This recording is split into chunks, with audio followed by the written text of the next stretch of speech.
away. Langford Park, Reese Terrace is where I played. Albert Junior High, that was up the street. While we were using our feet, we started using the beat. We were called two-tone, I was one MC with two DJs, Jay, my nigga T. We thought we was invincible as you could believe, but we were kids being kids.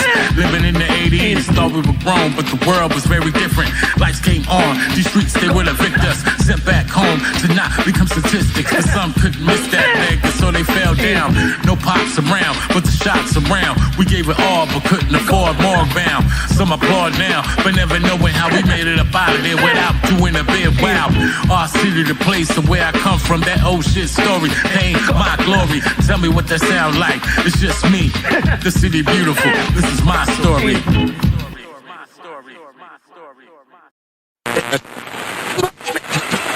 Orlando has long been known as the City Beautiful, also known as the city with a sound. Live on stage, The sound. Orlando! So, is they ready? You mean to say that's the best you can do? Hip-hop is something you live. Almost anybody could do better than that. You know? Okay, the sound of Orlando! Show. Knock this down like it's supposed to be. On your FM dial. Is trying to hold this up. Yo, what is up? What's going on? This is your boy, Rome, live and direct from Orlando, Florida. And I got my brother. Been waiting to talk to him for a minute. My man, Angus. Your contribution to this thing called hip-hop has been for the city of Orlando. You know what I mean? So First things first, tell the people them who you are, where are you originally from, how you came to get into the hip-hop circle out here in Orlando. Well, so I'm from Boston, Massachusetts, and I moved down here when I was like 14, 15, like right around there. And, and that was like formative years. And so basically, in 1991, the black filmmakers were blowing up. Spike Lee was already big in '89, Do the Right Thing. Then you had John Singleton blowing up. But the guy that really did it for me, that made me go, yo, you know what? I want to be a director. It was a guy named Matty Rich. He had a movie called Straight Outta Brooklyn, 1991. That summer, right, Straight Outta Brooklyn, right? You know what I'm saying? All my hip-hop you don't hear nobody talk about that movie. Nobody talks about that. That was like required reading, man. Like you had to do Straight Out of Brooklyn, man. Those were the good Straight days, Outta Brooklyn. man. Good old days. So Matty Rich. So he was the dude. He was only like 19 years old. So I remember I was like, hey, that could be me. Like I just felt like that. And that was the trigger that made me go, I want to make, films. I want to make movies. However, I knew that there was a big gap from where I was, in Orlando to Hollywood. And then I had a love for hip hop, as well, very much. And so I just knew, I was like, you know what? Music videos. That's going to be my path. Music videos. Hopefully I do some dope music videos and then get the opportunity to make a movie and, just take it there. So, very quickly I was back and forth, like, 1 week I want to make a movie, next week I want to do a music video, but it just turned out, by 1995, I ended up doing my first music video for a group called The Hoodsmen. I don't know if you remember them. Of course you do, right? Come on, man. Okay, I was just saying. I was just saying, yeah, of course. The Hoodsmen, you and I, you and I. Shouts out to Unique. Shouts out to Ray Swift. Swift, of course, because that's when I met them. These guys. D. Jackson. Yes, bro. Big Drew. Big Drew. Jolly Stompers. R.I.P. Rest in. Man. Yes, man. Dope dude. Very dope dude. And my boy Nick, aka Sha, and my boy Mike, Drock. So yeah, that was just crazy. How that happened, and I was right in Church Street. Where I ran into Nick. We went to high school together. It was just basically like this. Like, yo, he was like, yo, I got a rap group. I was like, yo, I do music videos.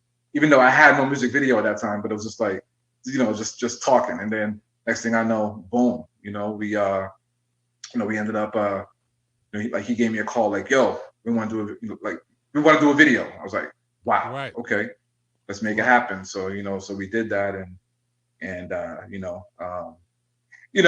what the hell I was doing. Like I look back, like that video, like, it's a dope video, shot in film, shot in, 16 millimeter film. And, we shot it behind Valencia East Campus, Yes. like in the swamp back there and stuff. And, Yes. but when I look at it, I'm like, man, if I knew what I knew now, then, it would have been even better, what I'm saying? Like, just like, angles and shots and, but that was just like a Fisher Price video. That's, I was a little baby, but those are the required steps you got to take to get better, Sias Maria says, talk to him, Angus. Let him know. Oh, yo, Maria. What's up? What's up? Yo, I love Maria. Yeah. And she's an artist in her own right now. Like, she's been making some music, Absolutely. Absolutely, man. I mean, like you said, you worked with some definite foundations of Orlando when it comes to hip hop, man. I mean, yeah. So when you came from Boston, because Boston is, one of our oldest cities in America, you know what I mean? Yeah. And shouts out to all my peoples from Beantown, you know what I'm saying? And the Celtics coming with it right now, you know what I'm saying? Right. You might be feeling a little happy for yourself. They might be going to the finals.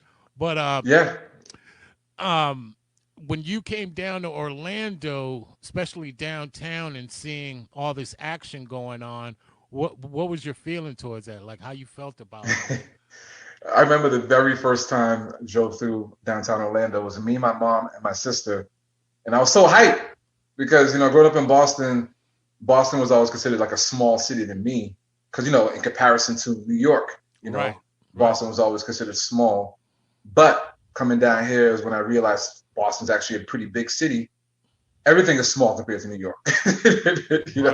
New York is a huge city.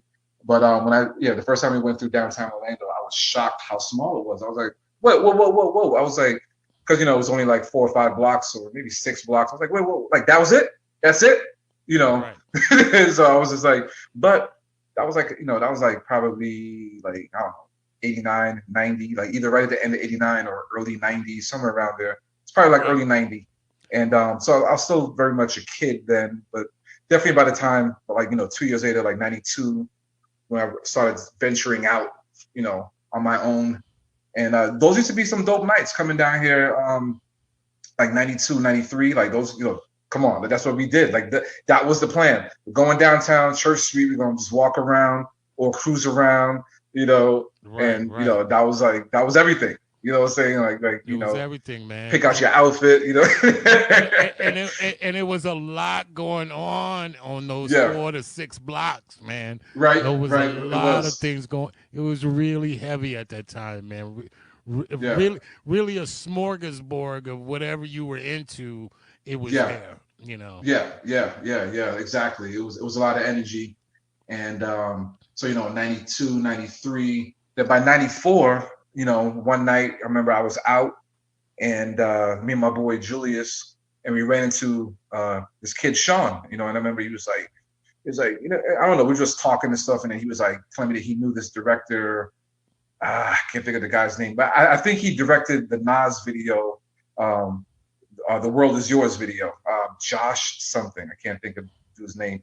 If I Google him out, but Josh something. I remember he was like, "That's my boy," and I was like, "Oh, really?" I was like, "Wow." And then he's like, "Yeah, like I knew Josh at some kind of either film school or some kind of art school back in NY." So I remember he was like telling me, "Well, I got this club night that I'm doing," and I was thinking, okay, because I'm like looking for a music video opportunity, but he definitely sold the Barbarella's club night thing like dope. Like he was like, "Hey, be a part of this night." And everything he said was true. You know what I'm saying? Like, it wasn't exactly what I was looking for, but it was exactly what I was looking for because it put me in the space and around a lot of people like yourself. That's when I met you, and it's just a lot of energy. And then, meeting Poetical Genius back in that back room. Shouts out to Poetical, aka yes. Jonathan Mann, bro. Jonathan Mann, the man. Yeah. You know, and you said Barbarella's. I'm like a lot of people don't know or weren't around those days. It's called something different. yeah, There's been a million names. I know, right? You know, it used to be this. Was it the Citrus Club and then it became Barbarella's and Okay.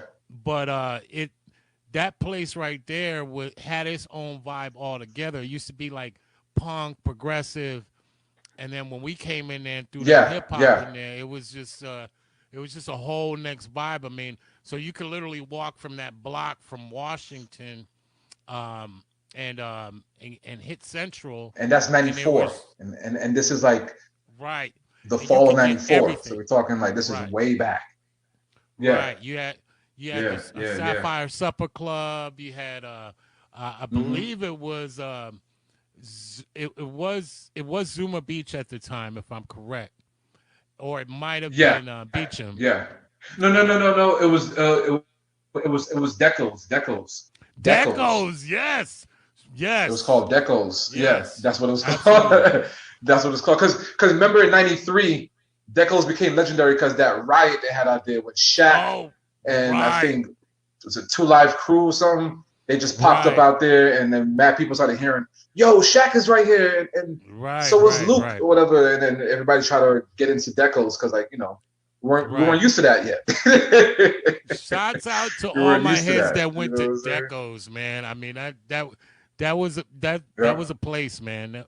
That whole block, that whole area was just intense back in the days. It was it was a lot of places, man. Because even like JJ Whispers, they used to have some nights out there on Lee Road. They even had Cyber Zone as well. I think Cyber Zone. It was called something before Cyber Zone. But then Cyber Zone. Yeah, I mean that's what I'm saying, man. Like it was just like these were some crazy times, man. Like where it's just and don't forget about we had the edge up the street. For real, right. Bro. We had the edge up the street, bro. Come on, man. Yeah.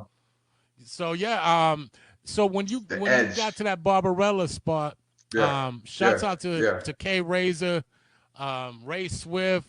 We used to do that night on Thursdays, and we got to link up Ray Swift. And that was just Thursdays, the vibe. DJ It started out slow. Yeah. Yep, absolutely. Started out slow, but then it started picking up, and before we knew it, that was the place to be on a Thursday night. So. And what was dope about that, right? So you're just taking me. You're taking me back. So just real quick. What was dope about that night is that I had got my first internship on a TV show, a show called Sequest out of Universal. You know, this is a Steven Spielberg executive produced show. Yes, exactly. Wow. Sequest. NBC came on Sunday nights on NBC. The budget was $1.5 million per week. So I mean, this was like the real deal Hollywood. You know, the real deal Hollywood shit. And I remember, so I had to go to school. Like I had school that, you know, on Thursday. School. Then from school, I would go to Sequest, do my internship, and straight from Sequest, I would come to Barbarella. So basically, it was like a 20-hour day, something like 21-hour day for me. And I remember I should be like, damn, is this how it's going to really be? Like, you know, like if you're really like, you know, doing your thing. And because I remember that should be like a long day. But that was really like that whole just knocking in my head like, yo, you know, welcome to a level up. Like I was leveling up at that point, you know what I'm saying? Well, you see, that's so, for all the kids out there, you know, so when y'all be talking about, you're tired, and that's the kind of grind you put in, man, to be a part of, to be around the right people at the right time, and, you know, you definitely put in that work. Now, let's talk about what was your first opportunity to do your first actual video and be able to take charge and run it the way you wanted to do it? So I had like, you know, so like I said, you know, the Husman video, like that was definitely like, you know, the first video, but you know, that was an official video, but like I, you know, that was definitely a learning process. Right. The first time that I had a record label call me up, you know, it was like 2000. Like I remember, it was the year 2000, 20 years ago. It was crazy. Right. And like a record label, they had hit me up and they were like, "Hey, we have this project," you know, and and I remember like just feeling that pressure, like, oh, like it's real now, like this is it, and I treated that as just a test, to me, like, all right, can I do this? Can I deliver? And yeah, and it became like, it was definitely my best video to that point, as far as, the way it was shot, the editing, I had definitely, just been obsessed with just becoming a better director, never really, like, even from my first video, second video, third video, I was never like pat myself in the back like, oh, you're good. I was always like, man, you suck, you got to get better. I was looking at Hype Williams. I was looking at other directors, what they were doing with much more resources, and trying to match that with a fraction of what of what they had. But, but that put me in the right path, because it definitely accelerated. Like, I remember each video I would get, I would always be impressed with it. Like, damn, like, you're really moving forward. Like they're looking better. The editing is better. The shots are better. So like those were definitely. Explain that for people that don't know the importance of not only shooting the film, but the editing part, and how important that is. Oh yeah, yeah. I mean, I remember the editing. That's super important. And you got to get all the right shots so that when you are in editing, that everything can come together, like a puzzle. Now the industry's changed where you could pretty much shoot it and edit it yourself. But back then, the director was a director, editor was an editor. You had to go to an editing suite, like a post house, to edit the video and stuff. And I remember back then, like, because I was so young, a lot of the editors I was working with, they'd always think that I was coming in there like, I don't know what I want to do, just do it for me. And I'm like, nah, that is not the deal. Like, I know what I want to do. Right. And I remember that was another light that went up in my head, like, oh, well, damn, maybe I am kind of good at this, because it was like, I'm coming in here knowing what I want to do. I have an idea, and time was money back then. Like, I'm getting charged. Well, speaking of Red Rum and Rax and the Warhead conglomerate, let's go to that video that you were a part of. So let's check out their video real quick, and let's see while we're checking out the video. Yeah, co-director with Rax, the co-director Red with Rum Rax. Pitchfork. All right, let's check this out and see what all this noise is about. Let's go. Yeah, a 1-2. Official tissue, always into something. Commitment issues don't want me to start dumping. Bust off similar to finish fucking. Circle of little niggas get ate up, donut munchkins. Stone cold, we know you cold frontin'. When shit starts, ain't no hold up, nothing. Split spark leads to wig part. Bitches catch the vapors, that's word to Bismarck. Off the quota, get found in Bismarck, North Dakota. Decapitating skid mark. Dogs is quiet, but let the sick bark. Looking for some fast Jacksons, a quick mark. Trademark your eyes with all that big talk. Barbershop red, get your hairline clipped off. Better for you to be pissed on than us pissed off. Told the devil to miss me with that pitchfork. Due to the shit that I've been through, I fear nothing, I'm deer hunting. Hitching the stick, my blade is something. I bust off them suckers, they started running. Shot the biggest one in the head for sneak this in my thuggin'. I do not fold, the nigga got to stand for something. It was all good last week until the police rushed in. It get dark, the game don't restart round these parts. All we pitching is poison darts with a little baking soda. One down bitch and one soldier, and a slang on my shoulder. I take over, rearrange the pecking order, start giving orders. Then had a AOD run up in your brick and mortar. See this hawk? Don't nobody move or talk. One of these in your head and remove your thoughts. It's Rax, that nigga, dripping, getting my shit off. Till the devil try to stick me with his pitchfork. Now, when we're talking about cinematography, man, I mean, I'm a big fan of cinematography, and I just think, like, when I look at the video and I see the city, it's just like, I mean, yes, this is what I'm talking about right here, man, all day long, this is what gives our city the kind of shine we need. You know what I mean?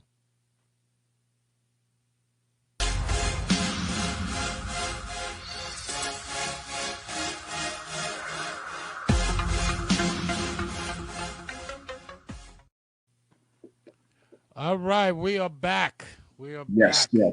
yes. Better connections, better Yeah. way of living, man, through technology. Yeah, man.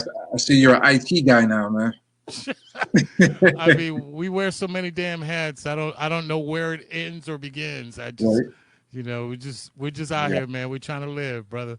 So, we watched that video and explained to everyone. You know, like I said, you know, you and Rax co-produced that video, and Produced, directed. You know, he was, you know, honestly, you know, he was heavy on it as producer, you know, because he definitely had a vision that that he had the infrastructure to make that happen. But like you said, you know, like definitely, which was so unfortunate. Like at the end of that last segment, you hit it on the head, like going back to like 94, you know, 95, 96, 97, all that. That was a dream. Like, you know, the visuals that we created in that video was an absolute dream to be able to see the city like that, you know, aerial shot of the city, beautiful, you know, just looking like motion picture shit for real. and that's sometimes it just gets lost in the sauce, right? Yeah. If you're from the city of the O, you know, the fact that we don't have enough of those aerials when it comes to hip hop and the pride, you know, and how serious we take our hip hop music out here. Like when you don't see enough of that, you just like you want more. Like and there hasn't been enough for me representation when it comes to our city that way. And so, you know, we need 5, 10 of yous. You know what I mean? we need you on every damn, you know, film out here to give our city some shine, so they know right out the gate, you know, the ozone ain't nothing to fuck with. You know what I mean?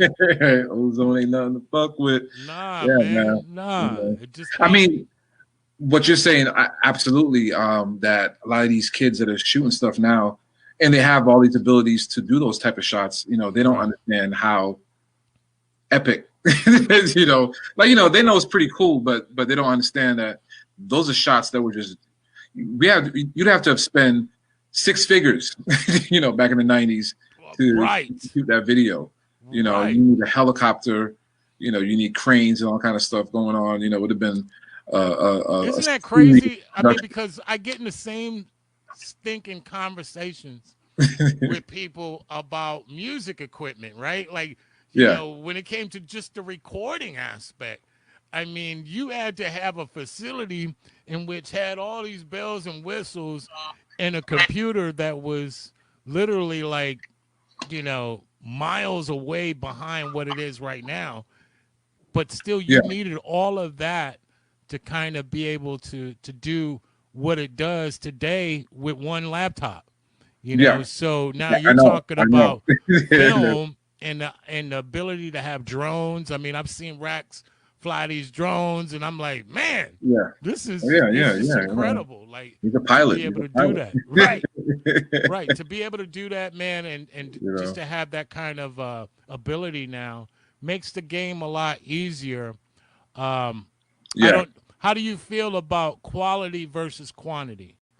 I mean, and see, that's deep. That's deep because although it's dope, it's so dope that, you know, you can do all this stuff now, it has taken away some of the value in it. You know, it's taken away some of the value that I mean, you know, just to be honest, you know, like a 15-year-old kid can create these visuals, you know, if they really put their mind to it. And a lot of them do, you know, like a lot of them do. A lot of them, you know, they have the time, you know.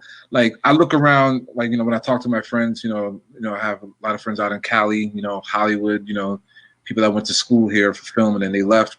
You you know, we're like, yo, if we had this stuff back when we were 19, 20 years old, you know, we would have made films because that's what we needed. You know, we tried, we did, like, you know, I worked on many short films and different things like that back in those days, where we shot on shoestring budgets, you know, just enough money to pay for the film and processing. Now, I can't let you run from that real quick because I got to explain to the people them what a shoestring budget is when it comes to film. $12,000. Right. You know, shoestrings sound like, you know, that's a big budget today. That'd be big budget right now, you know. But yo, that was a shoestring, like exactly, like there was certain rappers like Helter Skelter when they were first, you know, Boot Camp. A lot of the TBT Records artists that were emerging. I remember when we would go after to try and write treatments for them, the budgets would be about 12,000. That's what they would. But even, you know, back then, you know, we were happy with hey, any kind of money. Hey, listen. But yeah, that was a shoestring budget. Because on a big scale, a tight budget was like $100,000. Like well, just saying, it wasn't tight, but that was considered like, okay, you're an artist. Like, let's say someone like, definitely give you some behind the scenes stuff. Let's say somebody like, I don't know, like maybe like B.I.G.'s first video, Juicy, right? And it might even been that much, but like, let's say, you know, okay, B.I.G., Craig Mack, those videos are probably $100,000 or right a little bit under that, maybe $50,000, because maybe, like, you know, I'm sure things might have been a little tight with Puff at, you know, at first, but like, but just saying, if you were making a video back then and you had $100,000 budget, $100K budget, it was like you felt like, yo, I've arrived. Right. You know, I've arrived, but that wasn't even really big though. That wasn't big, but you were like, okay, you got a video that can compete. You can shoot on 35mm film. Right. You know, because 35 was the most expensive film to shoot on. So, you know, that upped the price on your budget right there. Now explain that as well. When you're talking about film versus video, in your field of work, is that the equivalent to what it would be to recording on CD, you know, versus reel to reel? Exactly. Because film is analog. You know, that's an analog format, pre-digital, and then of course, you know, we saw the emergence of digital video. You know, DV, and then HD. 99, 2000, really 2001 was like the real official rollout of HD. You know, 1080. Well, actually, this first was 720, and then 1080. And then from 1080 went to 4K, you know. Right. And you see a lot of directors, especially in feature films, they're trying to capture that old film analog type, cinematic view of things. Whereas just like with music, same thing. A lot of people, you know, we use a lot of plugins to try to get that analog warmth back into the music. How do you feel that digital film has kind of either taken away, has it added to a filmmaker's process, or has it taken away from the quality of it? Well, for me, I love it. I love HD because it allows me to not have to worry about film costs. You know, like that was always a major hurdle right there. It was like, you know, my first video, we only shot with 2 rolls of film, 20 minutes. Like one roll is 10 minutes. That's insane. You know, like you can't shoot a music video with just 20 minutes of footage. You know, you need, you know, at least 40 minutes or, you know, an hour, you know, and that's still kind of tight. But I love it. You know, they are directors who shoot on film, like Spielberg, he shoots on film. Tarantino, Christopher Nolan, like, you know, the big boys, you know, the millionaire, you know, filmmakers, you know, because they could afford it, and they just feel like their stories, like, you know, they're like, hey, I want to tell the story on a big, you know, level, and of course, film has upgraded itself, like it's modernized itself to compete with HD, you know, so it doesn't look the same like how it looked in the 90s. It looks still the same, but it has to look, the colors have to keep up with HD, and it does, it does. Like I think when you go and see certain films, like you said, Tarantino film or Chris Nolan film or Spielberg film, the average person isn't thinking, is this HD? Is this film? They just watch it, and they just take it in, they enjoy it. It's guys like me that are like sitting there, like Oh hell no, man! When I watch a film, man, I'm addicted to the cinematic factor, and like when I look at like a film about like The Hateful Eight and how they shot that film to make it kind of look like an old Western, but still kind of kept the quality. And that was the last. That was the last one, I believe. He shot that on 65 millimeter, or was it 70 millimeter? Like, I mean, I think it was 70 mil. Yeah, he went real big, and technically, it was like I don't think they're even making that format anymore. So I mean, they made it. They made the format for him. So yeah, like I mean, Tarantino, he does stuff on a sick level. But yeah, and all that is dope. I am not the kind of filmmaker that I'm like, fuck film, HD. I just work with what I can, with what's available to me, and HD. HD looks better than ever. I remember when it first came out, I was kind of like, I didn't like the fuzzy. It had a fuzzy look to it. All you gotta do is look at the first Star Wars, the ones that came out like in '99 and 2002, 2000. Well, yeah, those two, the '99 one and the 2002 one, they had a fuzzy look to it because it just wasn't really there yet. But HD looks way better. Now we're at 8K. 8K is the current Hollywood standard. Like if I'm doing a Hollywood production and we got a budget, I'm shooting in 8K right now, so that's double what 4K, and 4K looks dope. The Facebook movie, social media, that was shot in 4K, so just to give you a reference, those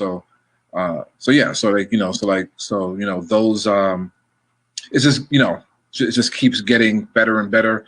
And eventually I think film will, because, as these guys get outdated in the sense of like they just kind of get to a point where they're, older and not working as much, film would probably kind of maybe go out the door, quietly.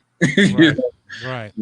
Because it's definitely a digital world, Right. Okay. So since I am speaking to a filmmaker, what is your top 5 films?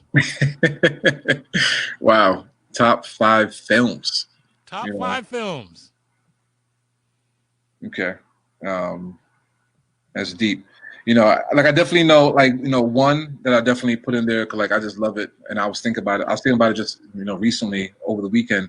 1986, James Cameron, Aliens. That probably surprised a lot of people right there, but it's a dope movie, like just technically, story-wise, writing, acting, everything, Terminator. So those two movies are actually very influential for me because I remember before those movies, I was always kind of curious, okay, what does a director do? And those two movies actually kind of help explain to me Terminator and then seeing Aliens, respectively. Like, those two movies definitely kind of opened up that universe to me. Kind of was taking me towards being a director, and I didn't even know that then. I look back and I'm like, damn, like you was already kind of, getting pulled into it, and you didn't even know. So those two, Terminator, Aliens, those two films definitely had a huge effect on me. Honestly, it would take me a while to really think about it, but I'd have to say, okay, so Memento, another Chris Nolan film. Okay. Memento,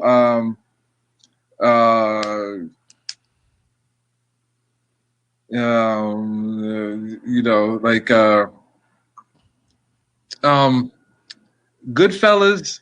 I'm kind of stuck between Goodfellas and The Wolf of Wall Street. I love, Scorsese, but you know what? No. Taxi Driver. I have to go with that. You know, I'm gonna just go ahead and just, I mean, you you can't even argue Taxi right? Driver, man. I mean, that's and Taxi Goodfellas. Like, I mean, that's forget about Yeah, it. powerful moments in that movie. Yeah, you Yeah. know, and Yeah, that's is you that know, 5? Is that 5 right there? no, Yeah, I think yeah, that's 5. That's 5. I already hit 5. Yeah. So you know, but you know, The Shining and Full Metal Jacket, you know, Cocoon, you know, right. you know, like those are some special films, you know. I mean, I watch The Shining at least 4 times a year. Like, it's just, Hey, so I'm not alone. right, I'm it's just alone. required. I watched that. It has to be watched. If Goodfellas is on the TV, it's coming on. I gotta at least stop for a little, maybe 20 minutes and watch a little bit. Right. Casino. Same thing with Casino. Anytime Casino's on, Casino, yeah, it's coming on, bro. I love Casino too. You know what? I'm gonna have to, you know, like I said, that's such a Heat. Well, Michael Mann's Heat. I love that. Heat. Yeah, Heat's a great film. I love that movie, man. I mean, like, that was the first that time. shootout scene in downtown LA. Come on, man. Like that was crazy. Oh yeah, man. That was crazy. You had Al Pacino, Robert De Niro, Val Kilmer. I mean, it was a loaded film, man. Yeah, Great it was. film. Loaded is the word. Loaded is the word. You know? Now, what I know, like for me, I'm a music head, so am I. I'm a gear head. You know, when it comes to certain kinds of gear and the gears that I like. What's your favorite piece of gear when it comes to film? Okay, favorite piece of gear. What's your go-to? You know, a camera. You know, is it software? I mean, you know, is it certain lighting? Well, okay, definitely. Okay, so I mean, I definitely enjoy Final Cut. You know, like so. I mean, of course, like you said, there's you know, different aspects, but I do love the fact, like, I mean, there's been many times that it's just amazing to, like you said, sit on a laptop and, you know, you could just pull up all these files and plug in your external hard drive and so I have to say the MacBook and Final Cut, you know, because it just allows you to just chill out and vibe out and, you know, you just create things and put things together. I could do things that were just a dream back in the 90s, just having the time and the luxury just to kick back and relax and organically create. You know, you're not under, I gotta get this done in 1 hour, you know, or whatever, you know, like you could actually just, you know, organically, you could look at it. Oh, let me cut that out. Let me add this, you know, like, you know, so I have to say, you know, Final Cut and just being able to edit, because, you know, that was a thing that I, you know, was kind of closed out to, because it was like always, like I said, a separate thing for a long time. 20 years ago, like the skill set I have today, if I could shoot and edit, you know, back in the day, like you was a bad man, like, you know, like you was a bad man back then. Like James Cameron to me was like so sick because he could do everything. I mean, he does it all. He can write the script, shoot it, like he's a cameraman, you know, he could DP it, you know, he can direct it, and then he could take it back and he could edit it himself. You know what I'm saying? Like, you know, it's like that was like, you know, like mind-boggling back in the days, you know, to be able to do those things, you know. Okay, if you could work with any director in the planet, if you had the ability, they said, hey, we're gonna call Angus up. Who would you want to be as that director? Who would you want to work with? If not co-direct, or kind of be that, you know, learn from directly, watch him, you know, direct. Who would you work with if you had the chance? Dead or alive, or dead or alive, brother? Okay, dead or alive. So if it's dead or alive, I have to go with. I mean, he might be kind of a prick to work with in person, but Kubrick, you know, Stanley. Oh Kubrick, man, you know what I'm saying? Like, you know. Right, you know what I'm saying? That's like that Shining, man, brother. Eyes wide shut. Eyes wide shut, exactly. Godfather. One. Okay, but let's keep it, you know, so like realistic. Who's alive today that I would love to work with, that I could see?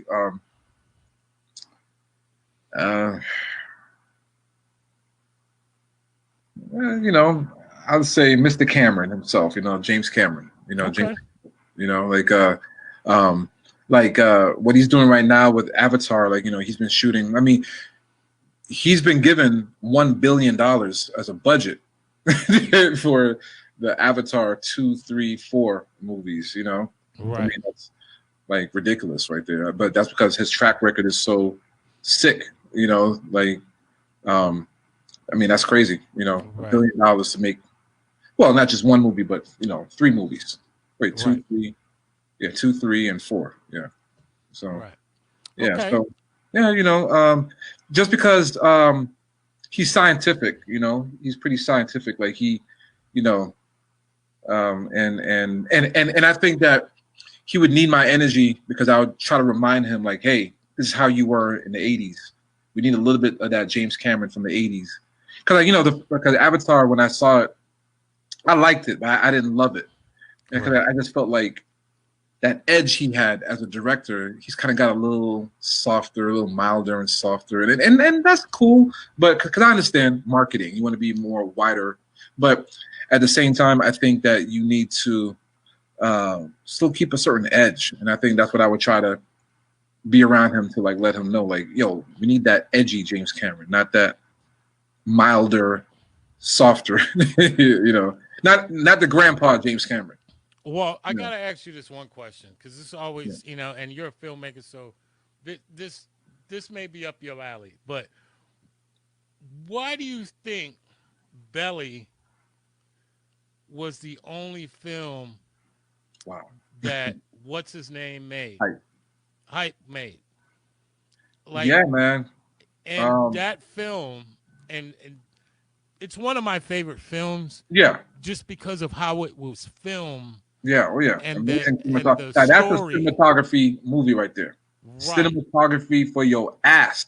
Right. I don't know how he did that. I don't know how he did that. I never seen a movie like that made. Yeah. Now, obviously, it's a hip hop movie. Definitely. Absolutely. And they didn't hold back on the hip hop on it. But outside of that, outside of the obvious things, that film was his, like, thriller. Yeah. And then that was it. That's no more films. And why do you think that? Like, so immediately after when Belly dropped, big time directors, Ridley Scott, which is one of my favorite directors. He did the original Alien, and he's done a lot of big movies. He's dope. He's just one of, like, I always love to see Ridley Scott stuff. He signed Hype to his agency, so I heard that he was so blown away from seeing the opening sequence of Belly, like, he was like, who the fuck is this guy? Right. And he signed Hype. And I remember when that happened, I was thinking, oh shit, so Hype is gonna be making some shit, Hype is gonna be making some shit. His next project was supposed to be a Jamaican zombie movie. I remember that was like the rumor, right? Right. Because I remember, like, they used to be like these sites you can go to pre-social media, and this is where you could find out what's going on and stuff like that. And that was a rumor. And I think he was onto something, because, zombies definitely became a huge thing, like 10, 15 years later.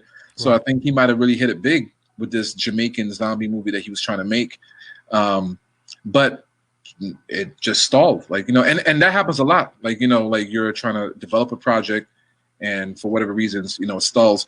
And he was doing a lot of commercials, and he was actually doing like a lot of fashion shows as well. Like, he was creating the atmospherics for fashion shows, like the lighting and the colors and all that stuff, so I guess, because I know sometimes, like, even with me, I've tried to get some films developed, and sometimes it just gets to a point where it just starts getting too hard. There's just so many challenges, and then you just kind of go back to what you know. And I love the music video format. Like, I always famously said, make it even more famous now, but I always want to direct music videos. Always. I never want to stop doing that. Like, I want to make movies, definitely, but I always want to, even when I'm 80 years old, I think it'd be dope to shoot a music video, to be an 80-year-old, shooting whatever rap would be at that time, 40 years from now, you know. Shouts out to all my 80-year-olds out there. You know what I'm saying? Right? Exactly. You know, so I would definitely love, you know, to, you know, like what I feel is that, you know, you should never stop. No matter how old you are, you should never stop having the fire burning, you know. And at the same time, I remember being 20 years old and having ideas as a 20-year-old to make movies. And I always said to myself, you know, if I'm ever at a point where I can find a 20-year-old when I'm older, I would always give that person the opportunity to make a movie, because I remember just that energy that I had at 20. Because, you know, like the movies I want to make then is not the movie I want to make now. You know, right. So, you know, but I always felt like, man, like that energy of a 20-year-old should be packaged and put out, you know, into the world. But with Hype, you know, that's definitely one of those cosmic quagmires. I mean, like, you know, he did help Kanye. I love that film that Kanye made 10 years ago. The Twisted Dark Fantasy short film he made for his album. Right. You know, Hype wrote it or helped write it with Kanye, and you know, he didn't direct it, but maybe he was a ghost director on it. You know, and you know, I love that film. You know, it was dope. But yeah, you know, like Hollywood. You know, Hollywood is not all that it's cracked up to be. You know, it's a crazy place, especially for people of color. Definitely. So, Definitely. We're gonna wind the show down. Yes. Can you tell the people where they can what next projects you got going on? What do you got planned for the future, and when can they see your work? Well, yeah, you know, definitely continue working with some of these people I've collaborated with, some of these artists, you know, that showed me love. You know, you want to show love back, and you know, the Red Rums, Racks. Damn, my mind's going blank, you know, but you know, Red Rum, you know, my boy Garland Green, Tycoon Entertainment out there, my boy Jay Kaz over in the UK. So I've actually been spending a little time over in the UK, you know, like I've been going over there, you know. Hip hop is exploding over there, you know. They got their own thing going on over there. There's a lot of energy. I love it. I love the UK. I love them. Like, I love the people over there. They really love art. Yeah, I've always been like that. So I've been working with this artist Jay Kaz over there. You know, he's a really dope dude. I've been really wanting to try and get him more exposure over here, like you know, getting into films and stuff like that, and et cetera, et cetera. I have a series I'm trying to develop. You know, like, you know, trying to get a series, you know, onto one of these streamings, you know, Netflix or Amazon, whatever, you know. But that's nice. You know, still very, very, very early stage of that. So trying to develop that and get that rolling. And, you know, music videos, man. Like, you know, I can't believe I'm at this point now where it's funny, where a lot of these kids, you know, they're like, you can't direct no music video. I'm like, man, y'all don't even know, you know, say like, I can shoot some dope videos for y'all, you know. But, you know, I guess, you know, they got to see me doing some really big stuff for them to feel like, hey, you know, let's give the old man a chance, you know what I'm saying, to, you know, we'll shoot some stuff, you know what I'm saying. But, absolutely. You know, but, you know, and just working on commercials, that's definitely another area that I'm really, you know, working on, like, and I'm just going through the motions of progressing as a director. You know, as you get older, these are the things that you kind of end up doing. Like, you know, music videos become less and less. You know, those opportunities do come there, but they're less because it's a young man's game. You know, that's just what it is. You know, well, videos. I'm telling my audience, man, if you need some music videos done, you got a pilot for a show, you want to, you know, you got a script, a screenplay, go see my brother Angus. He'll set you right. He'll set you right, man. I mean, he's one of Orlando's finest. Please believe me. I appreciate that, man. Yes, you know, and I'm to be here and do this show with you. I appreciate you. This ain't gonna be your last time, man. But we've got to wrap it up. No, brother. We definitely gonna talk, bro. It's all good, man. But I'm honored to have you on the show, man. Appreciate all this film talk. Shouts out to all my film heads out there, man. And hey, man, God bless, man. And we'll see you again, bro. All right. Very good. Very good.